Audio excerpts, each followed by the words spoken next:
Morning guys, it's about 7 in the morning and I've just gotten to my parking spot for the hunt this morning. So I'm up at a place called Paw Punka. That's out there, that's Mount Buffalo in the distance. And yeah, as you can see, the sun's just coming up. Absolutely beautiful, still, quiet, chilly morning. And yeah, this will be the first proper Sambar hunt that I've been able to get out on for ages, basically. Just been working through summer and very busy, so I'm super happy to be out in the bush this morning. And yeah, hoping to get a Sambar to fill the freezer, and thought I'd bring you guys along for the ride. So I hope you enjoy the video. For today's hunt, I decided to try hunting in a location I've never been before, and it looked really good when I looked on Google Earth. There were some really nice, promising looking gullies not far away, but unfortunately when I got there on the ground, pretty much immediately started hitting quite thick, dry, prickly, scratchy scrub. It was making tons of noise and just kept getting thicker and thicker, and I just knew, look, I'm never gonna be able to sneak up on deer through this stuff.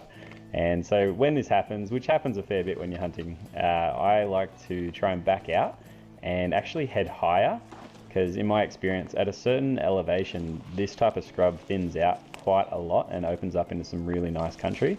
And it's exactly what happened here, and just open up this beautiful big wide open gully, and plenty of sign that deer had been chewing on all the shrubs and blackberries and stuff. So I was feeling pretty optimistic and made my way down into the gully that I'd seen on Google Earth.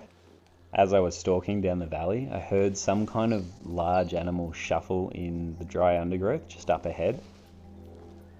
So I slowed right down, just trying to get closer for a better look without stepping on any dry sticks or branches or making any noise myself.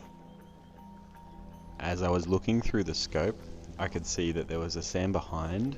She was mostly concealed behind a big gum tree, but thankfully she was looking away from me further down the valley, and I knew that I only had a few moments to be able to sneak closer, take a shot before she would hear me and run off.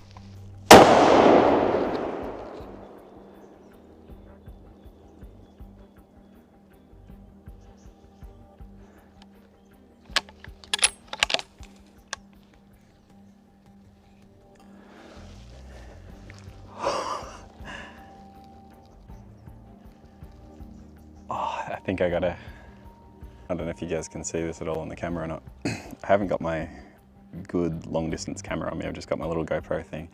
But just down in there, behind there's a big thick gum tree in the middle. Yeah, I was creeping along just over here and following a game trail.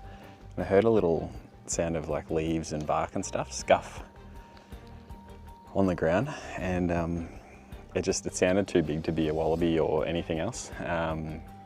Oh man, I'm still shaking. Oh, yeah, it sounded too big to be a wallaby. So I just slowed right down, and yeah, as I was coming along the game trail, I just caught the tiniest little glimpse of some ears poking out from behind that big gum tree. And yeah, thankfully this big gum tree right here was just right in the right place. So I was able to lean up against that and get a good solid rest. And yeah, I feel very happy with that shot. I didn't hear any running away or anything at all. So like, I'm assuming I've dropped her on the spot.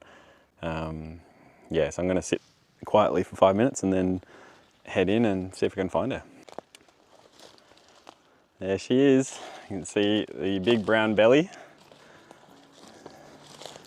Man, that is so satisfying. So good being able to drop them on the spot. And she would have had no idea.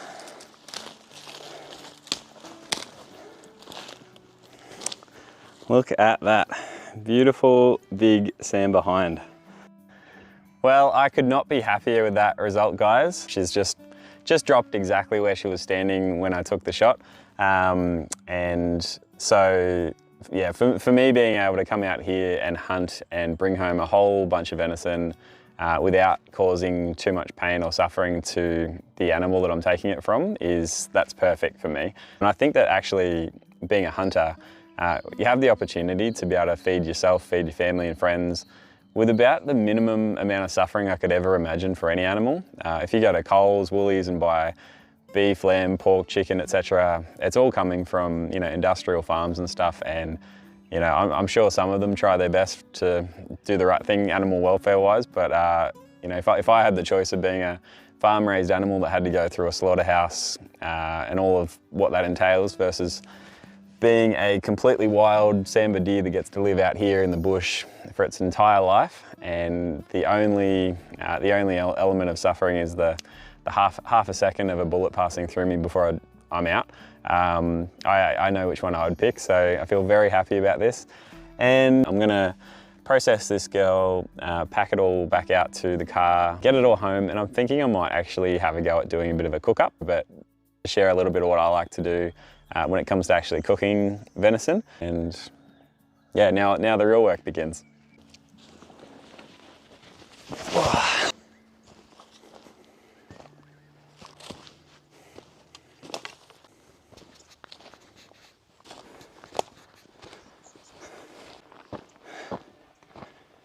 Yeah, back at the car, very happy. I'm gonna chuck this in the esky and then make my way home.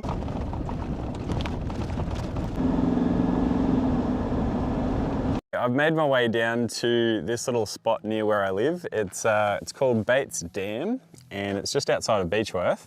And yeah, you got this cracking little lake, very, very small little freshwater lake. There is redfin in there, some little native fish. I'm not sure if there's that much else. There's not a ton of fish in there, but you know, it's worth chucking a rod in occasionally.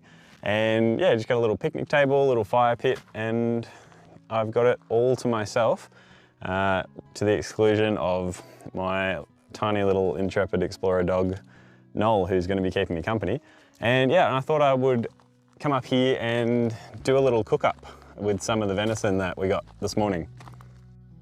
So yeah, and you can see here, I've made up some little venison kebabs. So yeah, just got some little skewers, cut some venison into little thin strips, and I've marinated them in, what is it? There's olive oil, a bit of red wine vinegar, a bit of paprika, salt, and I think that was pretty much it.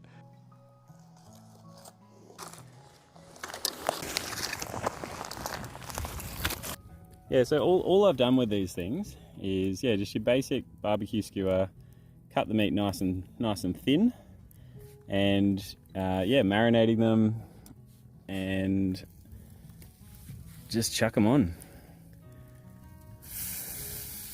This little grill is one of my favorite pieces of camping equipment. It's so simple, just pivots like that, and you just hammer this steak into the ground, and yeah, anywhere you go, you got this super easy to use little grill.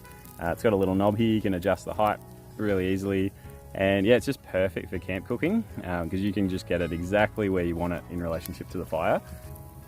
They're cooking really nice and evenly all the way through, and so far little Noel hasn't stolen any of them. He's just keeping a lookout, making sure we're safe. I don't know about you, but I'd say that is a roaring success. Still time for the taste test, but man, talk about bush tucker. All right, time for the taste test.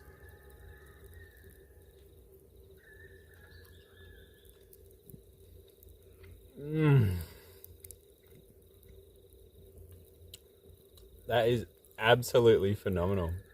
That is juicy and tender. That's just fantastic. Hey Noel, what do you reckon? Do you want to try some? Hey? Oh, that disappeared pretty fast. Well, I hope you enjoyed the video, guys. Yeah, it's been really fun actually doing a little hunt and cook episode for you guys. But yeah, just if you haven't tried it, getting out Sambar hunting is just, it's so deeply satisfying on so many levels, and yeah, just experimenting with the cooking and stuff, because this was not hard at all, and I get to be out here in the bush listening to the kookaburras, feeding my dog, just enjoying the solitude, and it's magnificent.